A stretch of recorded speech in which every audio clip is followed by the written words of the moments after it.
Part 7 of 13 from set number 3010, Consciousness, Altered States Ancient and Modern, a BC Recordings copyrighted presentation by Stephan Hoeller entitled Ceremonial Magic and Altered States, From Simon Magus to the Golden Dawn. All right, ladies and gentlemen, within our little series on ecstatic spirituality, vision, rapture, and magic, we have come now to the presence of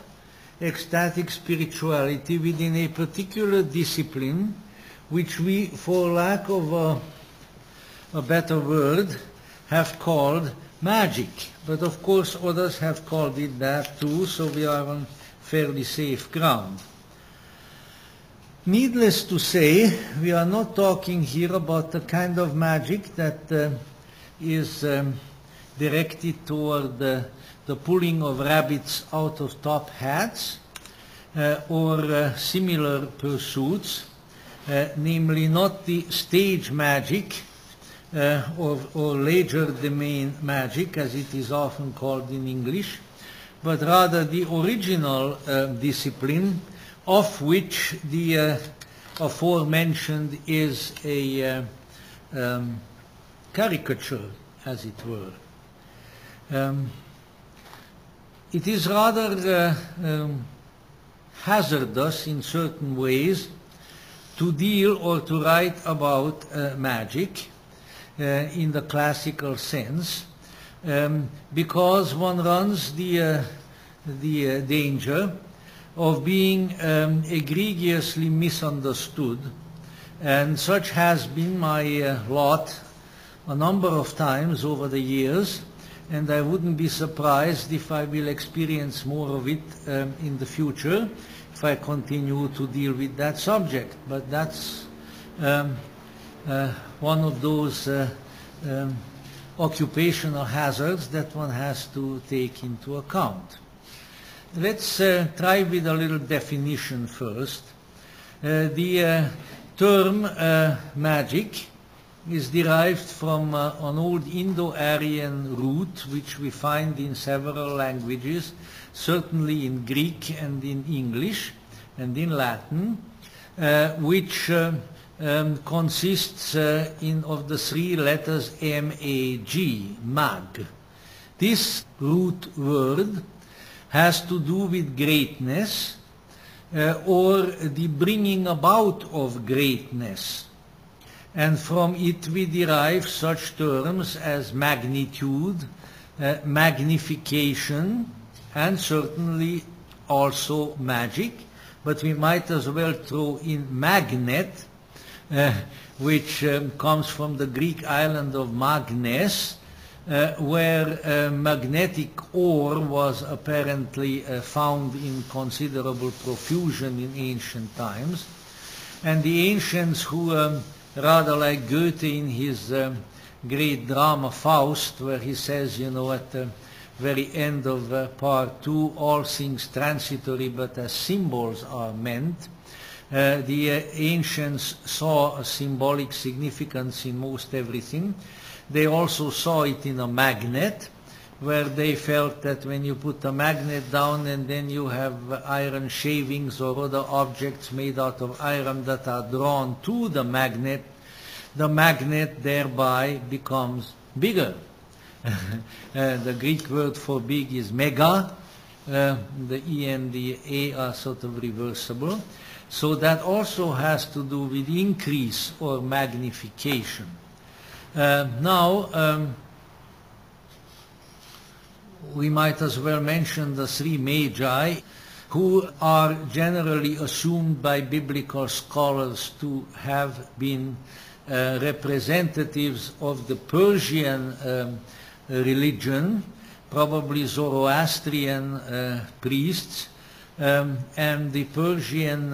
or ancient Iranian priesthood was often referred to in olden times also as the Magian priesthood.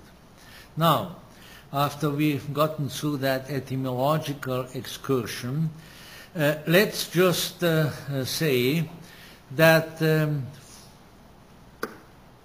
since probably the beginning of the human race, certainly since the beginning of human consciousness, maybe not quite in as earlier times as these fossil humanoids who are being discovered and which push back the physical origins of our remote ancestry further and further into the mists of time, but at least ever since the origin of human consciousness, there has been a desire and an understanding on the part of human beings which took them in the direction of an increase, a magnification of their own consciousness. It seems we were never quite satisfied with the kind of prosaic and hyper-conservative notion that we ought to be satisfied with our present status and condition as far as consciousness is concerned, and that we would never have more understanding, more consciousness, a greater amount of reality available to us than we have at the present moment. And so there existed various efforts in the experience of humanity in every historical period, which were directed toward the increase of consciousness for that magnitude of our awareness and of our realization. And this really has always been with us. It just changes its name, it changes its appearance, it avails itself of various instrumentalities and modalities that are considered as being possibly conducive to that end, but it is always there. And so inasmuch as at least the current status of cultural anthropological research takes us back only as far as the early sort of shamanistic beginnings of spirituality in the human race, we might say that the magus, which is the Latin word for it, the magician, is the direct heir of the primeval shamans within a certain modality of specialization. Certainly we might say that the prophetic phenomenon, the presence of prophets within various religious spiritual traditions, is also a descendant of the shamanistic origins of the shamanistic matrix. And possibly to some degree and extent the alchemical art also goes back to very early periods of the human race, at least in its beginnings. But along with these and possibly a few others, certainly the art magic, the great art, ars magica, ars magna as it was called in Latin, also goes back to these origins. And even as in archaic humanity the primeval shamans avail themselves of whatever modalities they are able to find and they are able to utilize in order to enlarge their consciousness, to make the available parameters of reality, the parameters of reality that are available to them ever larger, so does the magician in subsequent periods. Now we need to keep in mind therefore that the primary objective, the principal thrust of the discipline of magic has always been just that, the enlargement of consciousness. When perhaps in a few minutes, if I don't get too confused, I'll give you a little description of at least some procedures of ceremonial magic, as these developed in the Middle Ages and in the